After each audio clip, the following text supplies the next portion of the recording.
My name is Maggie Williams. I just turned 62. People often tell me I look a bit like Meryl Streep.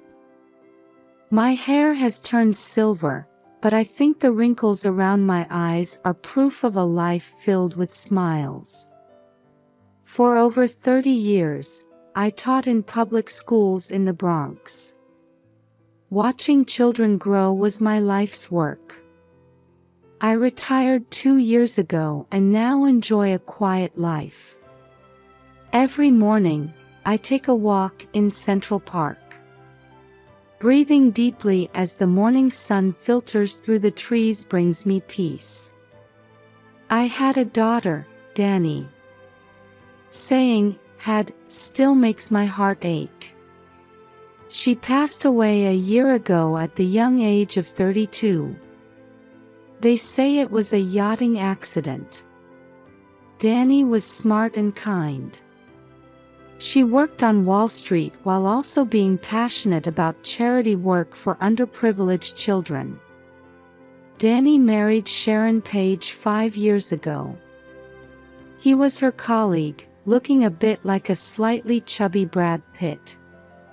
When I first met him, I thought he seemed like a good man who would take care of my daughter.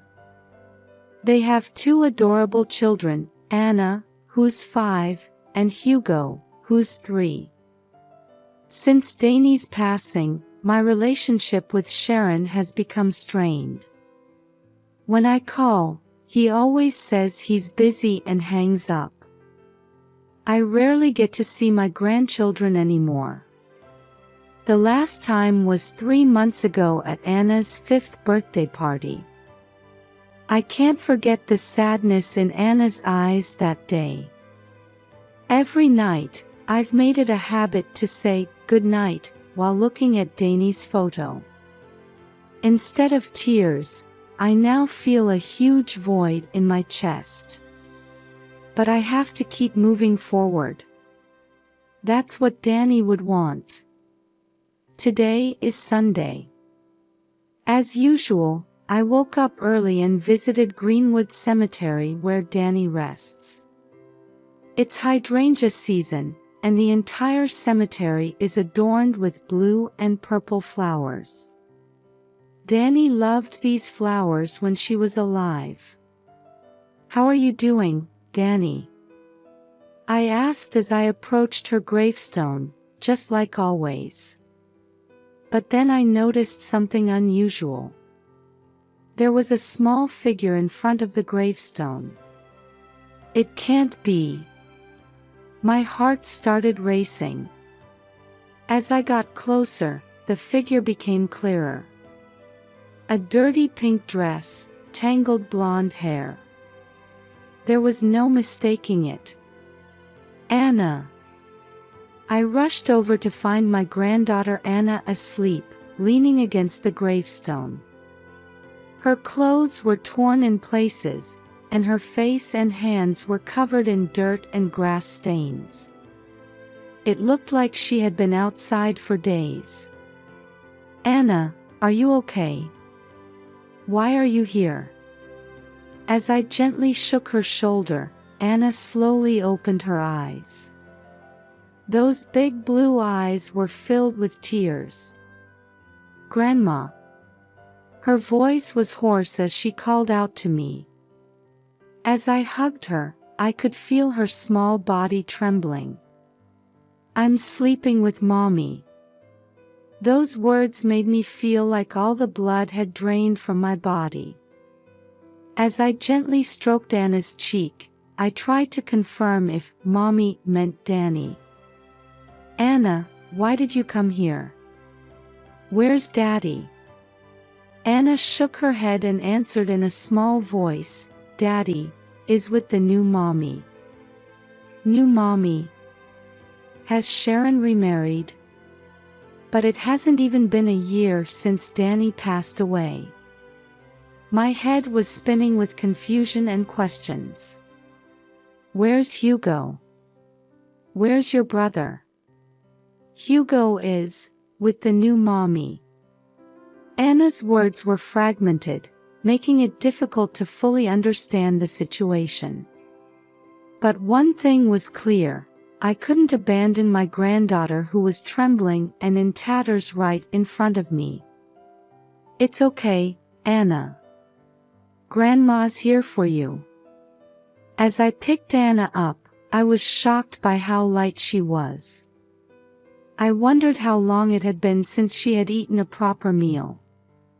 Holding her close, I left the cemetery. I didn't know what was going to happen next, but I swore to myself that I would uncover the truth and protect my grandchildren. After bringing Anna back to my home, I felt overwhelmed by doubt and anxiety. Anna is now sleeping deeply on the sofa after having a shower and changing into clean clothes. As I watch her small sleeping face, I try to make sense of everything that has happened. Danny's death, and Sharon's suspicious behavior. Something isn't right. Danny was a strong swimmer and was familiar with handling yachts. It doesn't seem like it could have been just an accident. And Anna's words about Sharon being with a new mommy. It hasn't even been a year since Danny passed away. What's going on? I considered contacting the police several times. But in the current situation, there's not enough evidence. Plus, Sharon is an influential figure on Wall Street. Considering his connections, they might not act quickly. "What should I do, Danny?" I ask, looking at my daughter's smiling face in the photo frame. Suddenly, I remember. Jack Morrison. He might be able to help. Jack was one of my students 20 years ago. He now works as a private investigator, but he used to be a detective with the NYPD. He has a trustworthy face, like a younger Robert De Niro. I take out my phone and, after a moment's hesitation, dial Jack's number. "Hello, Jack. It's Maggie. Maggie Williams." "Ah, Mrs. Williams. It's been a while. What can I do for you?" Jack's deep voice gives me a sense of reassurance. I briefly explain the situation, and he quickly understands. "I see. I'll start investigating right away. I'll thoroughly look into the details of Danny's yacht accident and Sharon's recent behavior patterns." Jack's words make me feel a glimmer of hope. But at the same time, I'm struck by anxiety about the terrible truth that might be revealed. "Jack, I have a request. The safety of Anna and Hugo is paramount. If you find any dangerous situations, please let me know immediately." "Of course. I'll prioritize the children's safety. And Mrs. Williams, please be very careful. The other party might be dangerous." After hanging up the phone, I look at the sleeping Anna. "It's okay, Anna. Grandma will definitely protect you."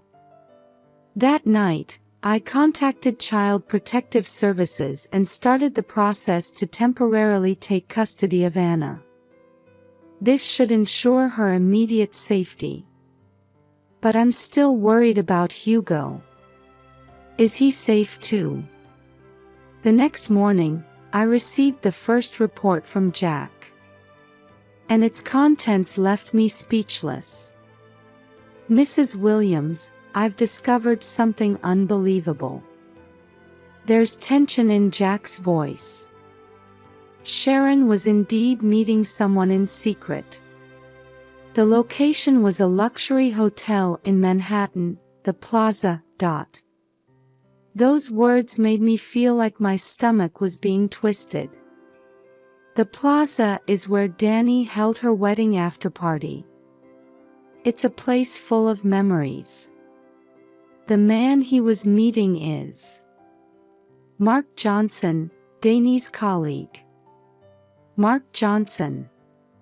Hearing that name took my breath away. He has a fresh appearance similar to Matt Damon, and he attended Danny's wedding. I remember hearing that he was a close friend. It seems they've been meeting 2 to 3 times a week. And Jack continued, choosing his words carefully. I looked into Danny's life insurance. There's an enormous payout of 500 million yen, and the beneficiary is Sharon. At that moment, I felt like the air in the room had frozen. 500 million yen. I had no idea Danny had such a large policy. That's not all, Jack revealed an even more shocking fact. I also found out about a charity organization that Danny was secretly planning, called Danny's Dream. It seems it was about to be established. Danny's Dream. Tears welled up in my eyes as I said the name. It's such a beautiful name, just like Danny. The funds for the charity seem to have come from Danny's personal account. It might have been a secret from Sharon. All the pieces started to connect. Danny's sudden death, the huge life insurance payout, Sharon's suspicious behavior, and the charity work Danny was secretly advancing. Jack, this is... The words got stuck in my throat. Yes, Mrs. Williams. As a possibility, we might be looking at murder. With those words, I felt my world crumbling. But at the same time, a strong determination welled up inside me. To uncover the truth and carry on Danny's will. And above all, to protect Anna and Hugo. That's the only thing I can do now. Jack, what should we do next? First, we'll gather more evidence. And we'll thoroughly monitor Sharon's movements. Mrs. Williams, please be very careful.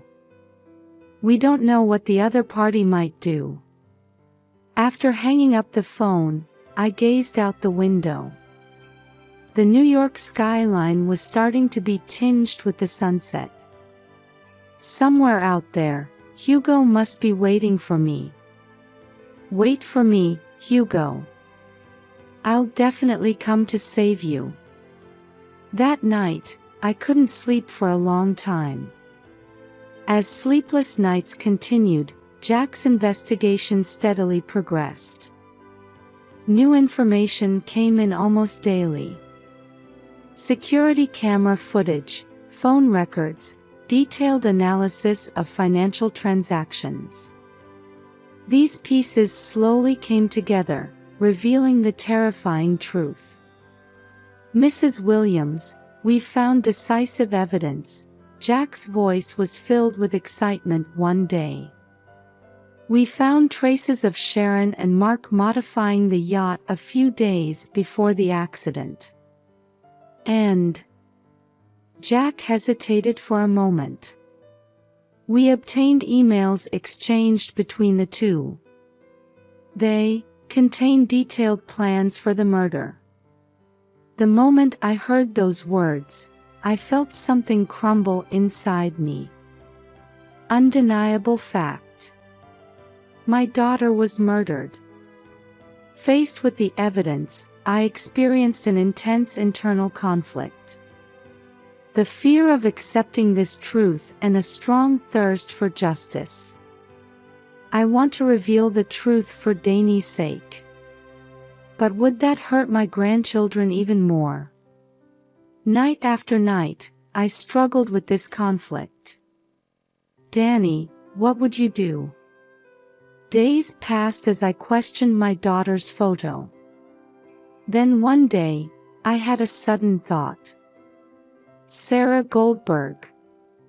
She was my former student, now a renowned criminal defense attorney. She has a dignified presence reminiscent of Meryl Streep. Hello, Sarah. It's Maggie. Mrs. Williams. It's been a while. What can I do for you?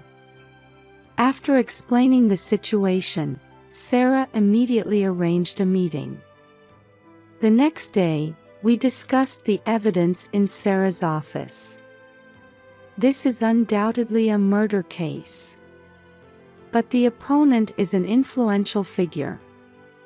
We need to proceed cautiously. Sarah's calm analysis helped me regain some composure. First, let's confront Sharon directly. Depending on his reaction, we'll consider our next move. I nodded at Sarah's suggestion. The time had finally come to face the truth. As I prepared myself mentally, I looked at Anna's sleeping face.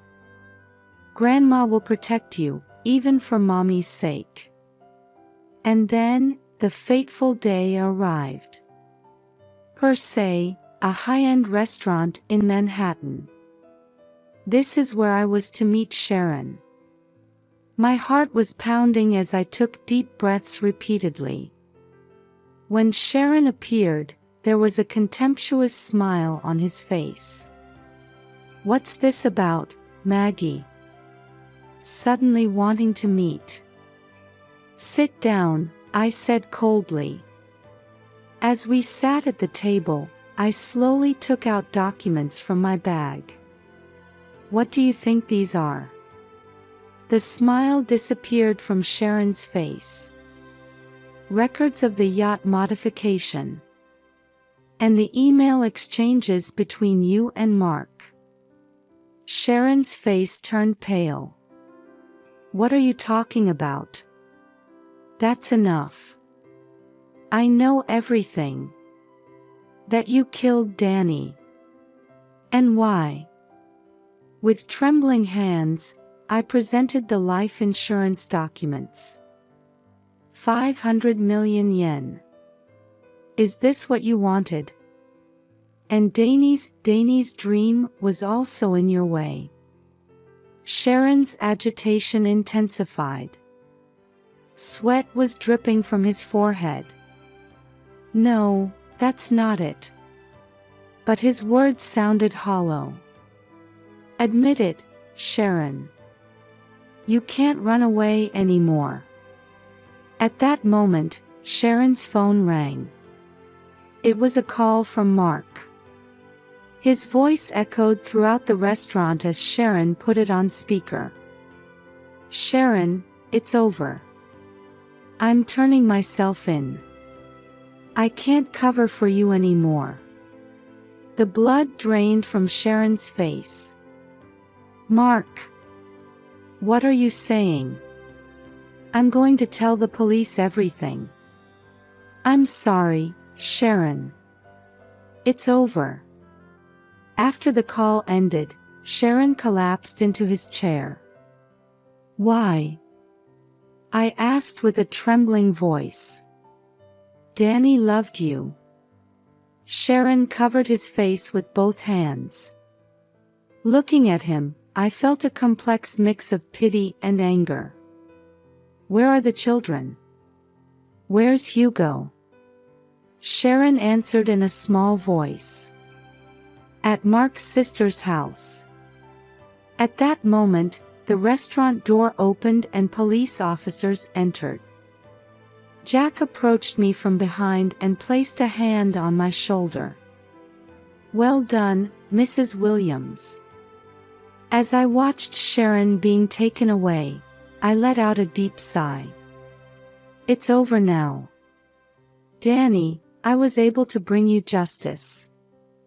However, I knew this wasn't the end, but a new beginning.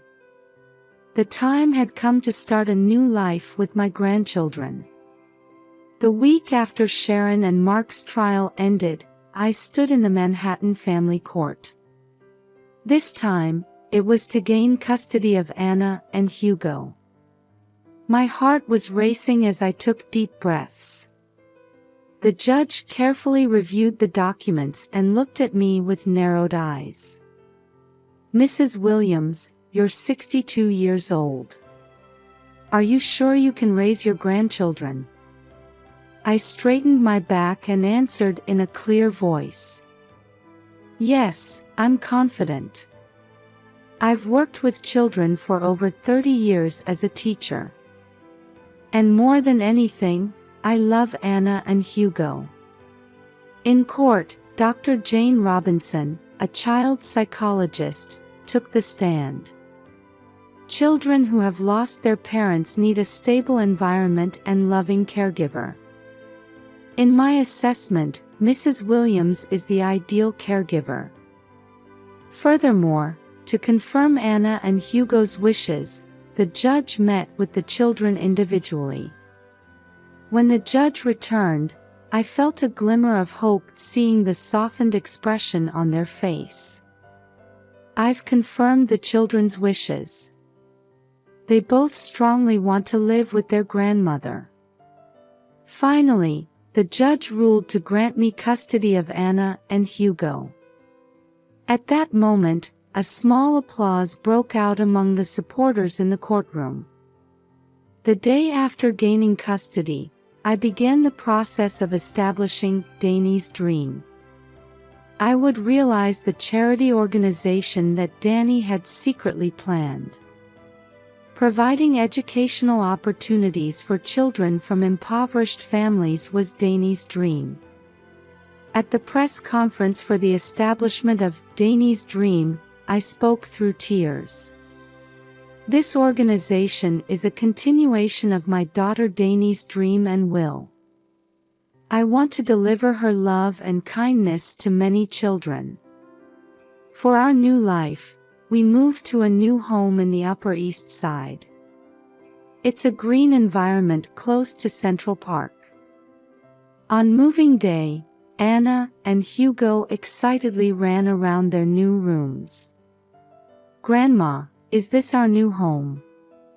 Anna asked with shining eyes. "Yes, this is your new home," I answered gently. That night, after putting the children to bed, I stood by the window and looked up at the starry sky. "Danny, I'll raise your children well. And I'll definitely make your dream come true." In my heart, I made a new resolution. On a crisp Sunday in spring, Central Park was bustling with families. We were also enjoying a picnic under a big tree. "Grandma, this sandwich is delicious," Hugo said with his mouth full. "Really? I'm glad," I replied with a smile. Anna was chasing butterflies in a nearby flower field. Her laughter carried on the wind. Over the past year, the children have visibly grown. Anna has made friends at school and has become good at drawing. Hugo is still a bit clingy, but he's slowly developing independence. As for me, I've been busy running Danny's Dream. In the year since its establishment, we've already been able to provide scholarships to over 100 children. On our way back from the picnic, Anna held my hand and said, "Grandma, do you think Mom is watching us?" I stopped, looked into Anna's eyes, and said, "Of course. Mom is always watching over you." At that moment, I happened to look up at the sky and saw a beautiful rainbow. "Look at that rainbow. It might be a message from Mom." The children gazed at the rainbow with shining eyes. Watching them, I spoke to Danny in my heart. "Danny, your children are growing up wonderfully. And your dream is slowly taking shape. I'll continue to move forward, carrying your will in my heart." As we left Central Park, I was certain. There's still so much hope and possibility ahead in our lives. Holding Anna and Hugo's hands tightly, we stepped forward into our new future.